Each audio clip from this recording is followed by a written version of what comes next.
Thinking about justice. Justice is the concept of what is due, containing the requirement of the conformity of the act and the retribution. In particular, the conformity of rights and obligations, labor and remuneration, merit and recognition, crime and punishment. Wikipedia. Let me remind you of an experiment with monkeys. 2 monkeys performed the same task and were rewarded for this. One monkey was given a cucumber and another grape, and everyone was happy. After that, the cages of the monkeys were placed next to each other so that they could see each other. And now the monkey receiving the cucumber sees that the other monkey is being given grapes. She begins to shake the cage, yells, throws cucumbers at the person, gets mad. Then the person was replaced with a food dispenser. The indignation stopped immediately. The conclusion is an obvious sense of fairness directed at the person making the decision. This is a manipulation method. The way to get the best peace by calling the boss or society has a sense of guilt, discomfort. Deal with others as you want to be treated with you. The golden rule of morality.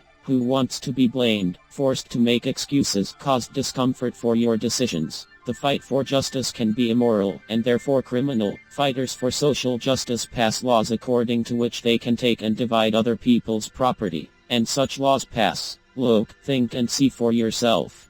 There is a catastrophic psychological flaw in justice as a method of manipulation. You can achieve something with a simple request, calm negotiations with reliable arguments. No guilt. In this case, you will have a sense of gratitude to your opponent for the agreement. This method holds your relationship together, fills your life with happiness. In the fight for justice, you see your opponent as an enemy who has done you bad. Having achieved so-called justice, you get the feeling victory, superiority. You say to yourself, I have achieved my goal, I have taken mine by right, I am a hero. Gratitude disappears completely. What kind of relationship can be built on this interaction? Only toxic, harmful and extremely unpleasant. It may very well be that justice is envy and anger. It poisons the soul, fills your life with grief. How can you rejoice when around injustice? Deal with others as you want to be treated with you. The golden rule of morality. The golden rule of morality is the rights and freedoms given to us from birth. The right to interact, association, cooperation.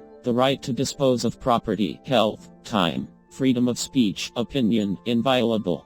Violence is a punishment for my freedoms and actions with my rights without my consent. Violence against rights and freedoms is a crime. Righteous violence against the offender is required. A fighter for justice is abusing your rights. The right to interact. I decide to continue my communication or to interrupt it, but the fighter for justice imposes his presence while causing discomfort. He does not care. He wants to achieve his own justice. Such a fighter easily goes to the squeezing of someone else's property. He also restores justice. Fighters for justice are immoral, often commit immoral, criminal deeds and deeply unhappy people, because have forgotten what it means to be grateful, which means a noble person. Join a group of noble, moral people. Links in the description. Introduce your friends with this information. See you next time.